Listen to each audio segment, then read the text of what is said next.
Hi all, greetings from the apocalypse. I'm going to show you the easiest and fastest way to get a really tight seam in your ring shank. I know a lot of times you file and you do this and that, and even so, once you get them together, you've got little gaps. And so I'm just going to show you the best way to fix that. So I'm sure you're all pretty familiar with this issue. You get the ends of your seam nice and straight, but then when you whack them together, they don't come together so perfect. Like if you look at the inside right here of this ring shank, you can see it touches pretty well, but if you pick it up and you flip it from the side, you got some little gaps there, which is not what we want.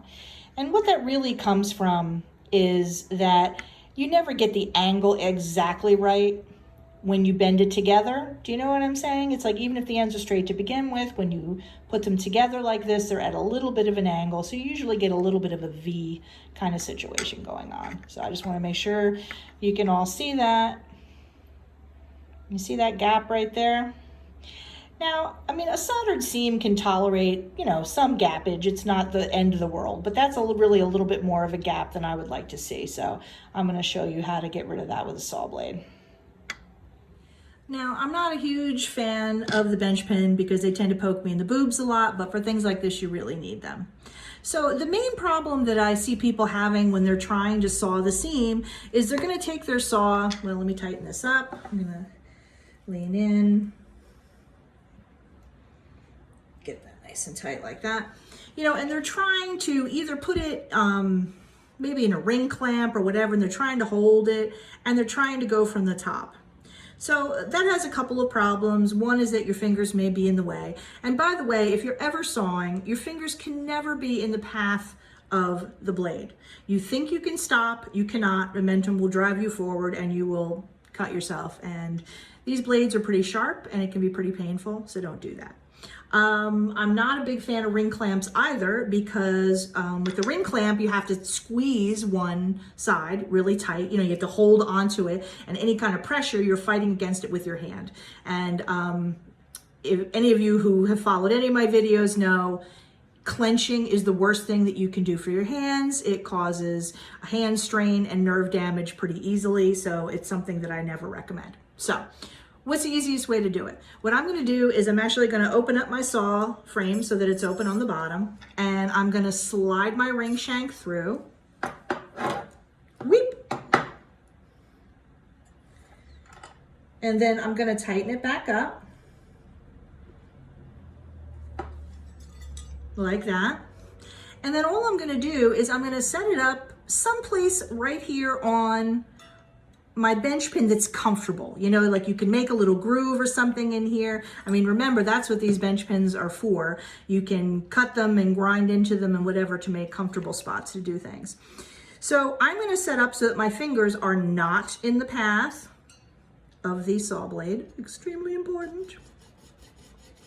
And you start sawing right where they're together, because basically what you're doing when you're doing this is you're removing the parts of the bezel, you're removing the parts of the seam that are touching so that the parts that aren't touching can come closer together.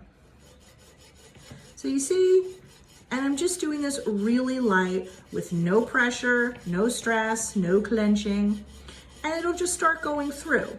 And by doing this straight down, you're way less likely to slip. You're not going to hit your fingers. You're not going to scratch up your piece by sliding around.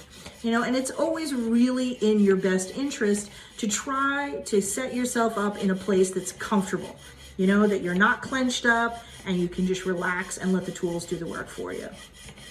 Okay, so basically I just keep doing this straight down until I come through on the other side. And then I can whack this back together a little bit, and if I need to do it again, I can do it again. I'm just keep moving it forward so that I can find a nice clear spot to work on.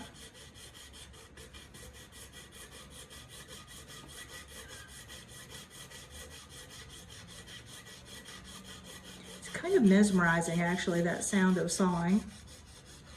Though I think I enjoy it more when someone else is doing it than when I'm doing it. And see that?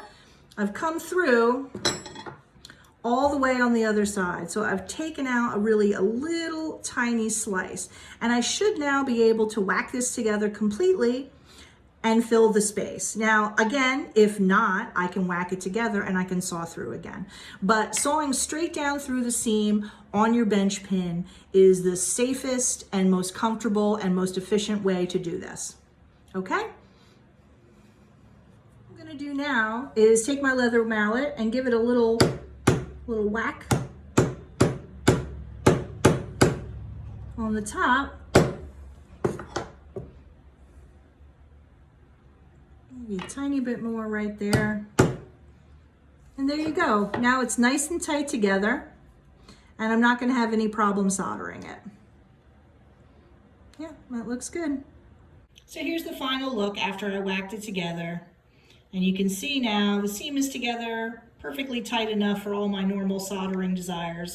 The seam doesn't meet up, or at least the profile doesn't meet up perfectly because I've hammered the shank a little bit, but after I solder that together, I'll just give it a few swipes with a file. But you see what I mean? It's nice and together now, and it'll solder fine.